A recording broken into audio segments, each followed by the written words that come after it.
Introducing Tundra Football League.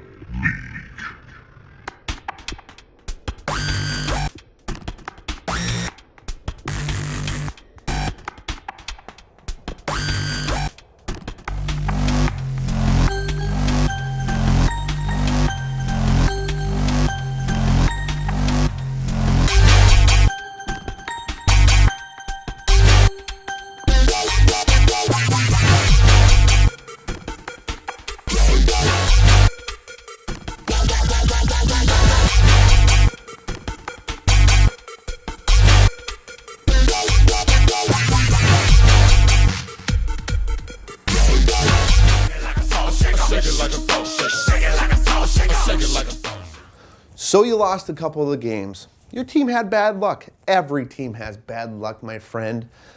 Some teams start 0-3. Some teams lose by half a point. Some teams can't even score a touchdown in the lineup. It happens. It's fantasy football. You lost against a couple of the worst teams in our league, Eric and Brett. Why? Why the wambulance? Why all the hate? Why all the complaining? You're still in first place in the South Division. I get the Monkeys are putting some pressure on you.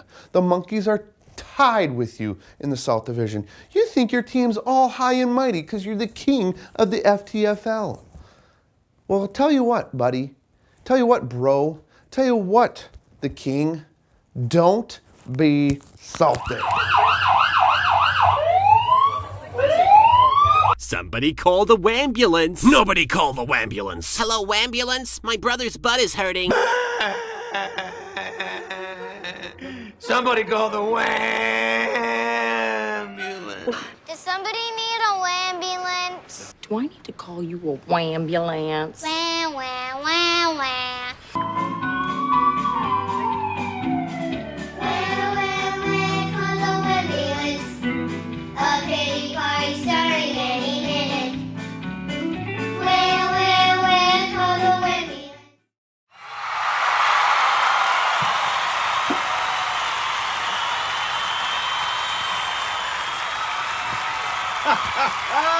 How about that? A very special dose of salt. It is I, Brett, owner of the Hulkamaniacs, host of the FTFL Weekly Update, and lest we not forget your true king. Welcome back, all my friends, fellow FTFLers, and of course those people in blue patrolling the mean streets of Park Rapids. Here's to you.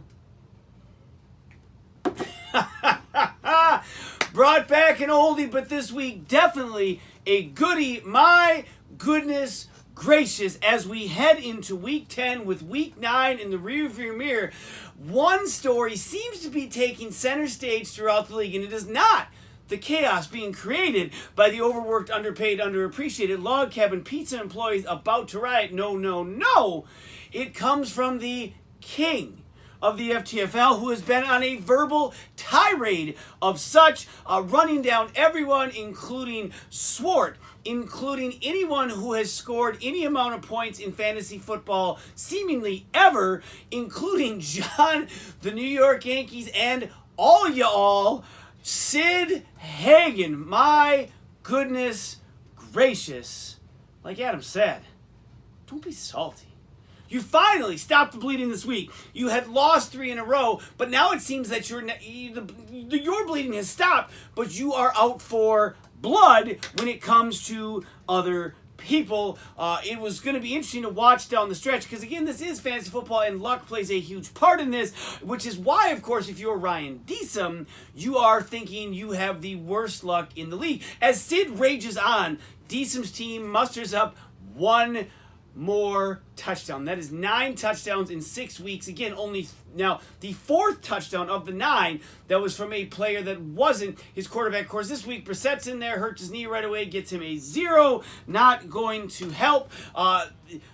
In the South, though, as all of this other stuff is going on, quietly, Adam Saltmarsh has won 4 in a row. The Monkeys are racing and now tied for first in the South with Hagen.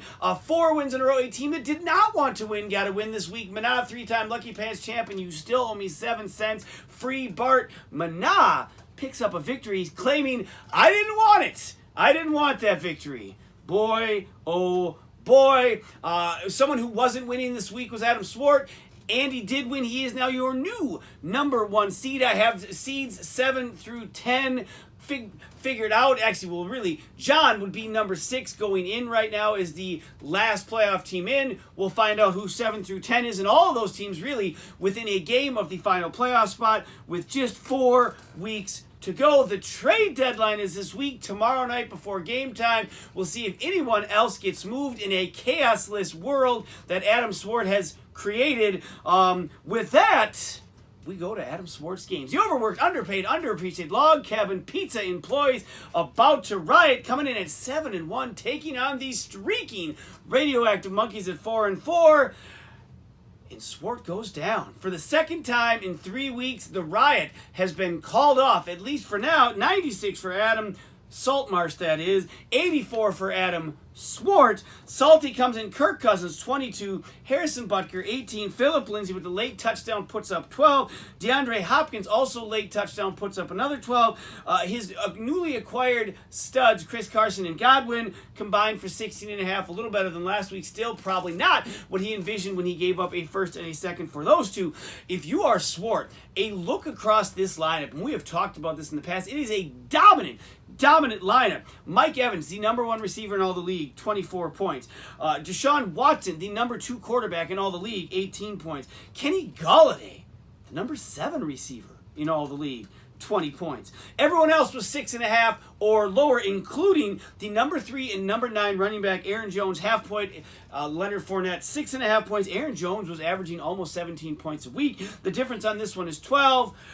You might have to bust out a few toes, but I think you can come up with the fact that if Aaron Jones and the Packers had performed as they do, Adam Swart may have been the winner in the Adam Bowl. Damian Williams and Melvin Gordon on the bench with 19 and 19.5 respectively. Could have, would have, should have. He falls to 7-2 and falls to second place in the division. Adam Saltmarsh, as I mentioned earlier, is tied for the first in the lowly South.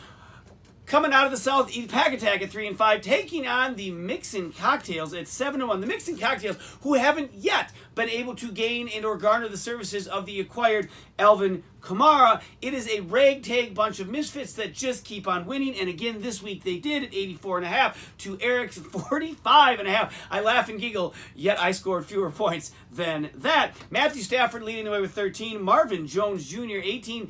In some ways, a steal in that trade. I kind of mocked it, I know, but it is somehow, some way working out for Andy. Everyone else had 6.5 or below. Andy moves to 8-1. His only loss is to the King. Of course, he beat the real King, not once but twice. Maybe Andy's the King. I guess we'll find out at the end of the season. For Eric, Amari Cooper had a touchdown, 16 points. Mark Ingram had 9. Stephon Diggs, half point. Juju Smith-Schuster, 1.5 points. A week after Juju Smith-Schuster kind of jumped back into his starting role, or at least his lead role, right back to what we've been seeing the rest of the year. Eric currently sits at number 10 in the playoff race. Of course, at 3-6, he is a game out of the final place. 4 to go. Anything can happen. Currently number 10. Last game here before we get to the picks of the week. The king of the FTFL, who is raging all over the place at 4-4, taking on Team Linkowitz, who tends to be one of the quieter teams in the league, which made the shout-out, yelling, F-bombing John on the chat board all the more interesting. 4-4. John puts up his second highest point total of the year with 120, yet it was not enough because the king put up 147. If you're Sid, just points everywhere. McCaffrey 33.5, Prescott 30, Lockett 28.5, Pittsburgh defense 15. Sid is averaging about 113 points a week. The number 2 team, and in some ways Team 1B, tied for him in first place in the South. Saltmarsh averaging about 82 points a week. That is a 30-point difference. But then again, it really doesn't matter, because if the team you're playing against, Hagen, scores more points than you, it's still actually a loss. Like that time that I beat you. That's right, I beat you. Woo! If you're John, Tyreek Hill, 21, Derrick Henry, 19.5, Zach Ertz, 16.5, Emmanuel Sanders, 15.5, looking all sorts of fantastic with his brand new team in San Francisco. That team is about to take smooth off. John didn't have any help on his bench. He currently sits, as I said earlier, as number 6 in the playoff race, which puts him in if they were today. Of course, they don't start yet. 4 weeks to go and a whole lot of more games. And this week, we're going to pick them. And the guest we've got for you, he may be the worst pirate you've ever heard of, but you have heard of him. Ladies and gentlemen, Captain Jack Sparrow.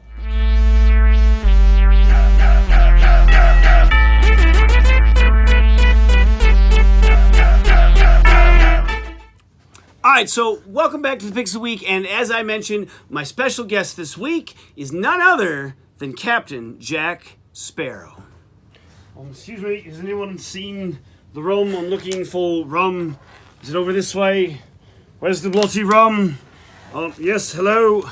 Hello, I'm waiting on the rum. You promised me there was going to be rum here, and I'll see none. The rum is coming. I know I promised you rum. It's going to be there. That's fine. Don't worry. I didn't want to give you the rum now, because if I gave you the rum ahead of time, there was probably a chance you were going to drink it, pass out, and then what? Let's instead just get to the picks, and then we'll get to the rum. Oh, that's easy. I've got this. I'll pick rum. It's my favorite. It's never let me down. Every night is a better night with rum, so that is my pick. Are we done? Oh, this is empty. Yes, we get it. We know you like rum. Listen, I like rum too. I prefer Sailor Jerry over Captain Morgan.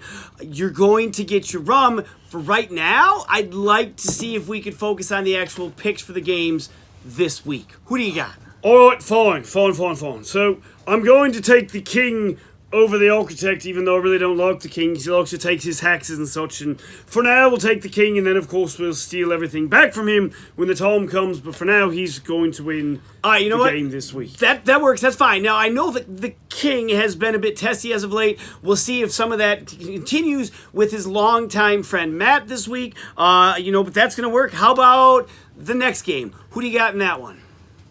All right, in game number 2, of course, the mixing cocktails, and I enjoy mixing a cocktail from time to time, unless it's just straight from the bottle, of course. I'm going to take them over Manal to extend their lead in the division and move on to 9-1. On pace to be the best ever. 3 games to go. Everything's sounding great. Let's just finish this up, wrap it up, put a bow on it, and then you can head off. You can have your rum, and you can go do whatever it is that you need to do. All right, fine, here we go. I'm going to take Team Linkowitz over Adam Swart and those people that like to riot and such. It sounds like a mutiny. I don't like that. Going to take the Hulkamaniacs over the Monkeys. That's right. And we're going to take Ron Deesum and his sea-crusted, all sorts of sea-sprayed, shivered up in the sun. Thank you so much for doing this. I was glad you were able to make a little bit of time out of your day. I guess we'll have to wait and see how these picks fare out compared to how Arnold did a couple weeks ago. I guess until next time, my friend, we'll see you when we see you. Where's the rum? Oh, excellent, perfect. You know what? I'm just going to go fall in the rum, and we'll see you all later. Toodaloo.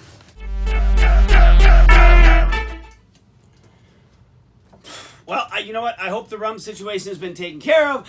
Thank you very much, Captain Jack Sparrow. My hat's a tip to you for taking time out tonight from whatever it is you could possibly be doing this time of year in wherever you are. Last couple games, and then we're going to go ahead and get to the stud, the dud, and the decent. Wrap this up and send this home. The somewhat resurgent and reborn Hulkamaniacs, after dominating the man who has dominated him all of the 20 years of the FTFL. That's right, that big win against Deesum last week. 1-0 in the next 20, as I like to say. Taking on the Architect, both teams 3-5, both teams trying to improve their playoff stature. And the Architect is the one doing that this week, 57-40.5. We didn't even break 100 points combined. That's tough to do in today's FTFL. Whew. For the architect for Matt, Jameis Winston, 18. Kyle Rudolph, 7.5. That's right. The 7.5. That was the second high score. Devin Singletary on the bench, 15.5. Kenyon Drake, 20. Didn't need either of them. Nice to know they were there. For me, it was just a giant turd fest all around. Aaron Rodgers and the Green Bay Packers went out west, gained a couple hours, and then a third hour, and just completely forgot how to play football. He netted me 10 points. Michael Gallup, 9. Myers kicking for Seattle, also 9. Barber and Balaj, my starting running backs, combined for a big, fat 0. 0. On my bench, though, Garoppolo, Landry, and DK Metcalf combined for 64. Those three alone would have got me the win. Yay! I currently sit at number 8. Matt moves into number 5, one place ahead of John. Last game of the week pits the man who didn't want the victory, Jeff Markser and Manamana, coming in at 2-6, taking on Ryan Deesum. And is there not a Halloween costume? That's actually how they look. Titties and balls at 3-5, and Ryan gets rolled by stupid face Russell Wilson. Just zigzagging, figure eighting all around the field like a bee that found flowers and is trying to tell its friends, throwing balls up and down, behind his back, under his leg, not even looking. 5 touchdowns, 42 points later. Russell Wilson helps Markser get to 81.5. Deesum is only at 71, takes the loss. Besides Russell Wilson, there wasn't a whole lot going on for Markser. Buffalo defense put up 11. Nick Chubb put up 8. Jake Elliott, his kicker, put up 11. Jeff, with the victory, moves up into number 7. The first man out of the playoffs for a team that doesn't want to do anything. He's right almost there doing something. Deesum's just woes continue. I mentioned only one more touchdown this week. That's 9 in 6 weeks. Le'Veon Bell, 12 points. James White, with the only touchdown, had 11. Carlos Hyde had 10. Jacoby Brissett got 0. Of course, got injured. He is number 9. Because he has a head-to-head victory against Eric. Eric is then number 10. All right, we've come to the end. The stud, the dud, the Deesum, and the games for next week. Stud of the week. This pains me to say it. I don't even want to give it credit. He's a quarterback. He plays in the western United States. He has one Super Bowl title. It's Russell Wilson. The dud of the week, Aaron Jones, half a point. When you average almost 17 and your team loses by 12, you, my friend, even though you're a Packer and almost you are declared immunity, you're the dud. This week, I don't have anything to report on the Deesum front. That means maybe we're getting better? I don't know. Deesum has often said, listen, I don't want my good God-given name besmirched by some sort of lame, half-assed Deesum award. So I didn't see anything on, from the past week that warranted it. So maybe I give it to John again for keeping a kicker. I'm just kidding, John. Although that was pretty terrible.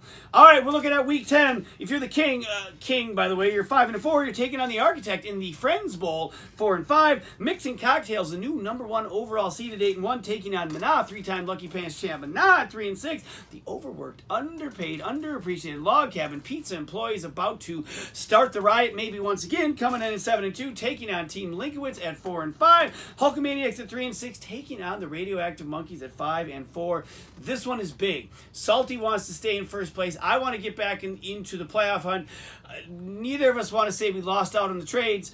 Big game there. And lastly, but not leastly, Ryan Deesum. And I hope you threw some extra cover to keep them safe from all the frost and cold this week. Titties and balls taking on the Pack Attack at 3-6. Both teams 3-6.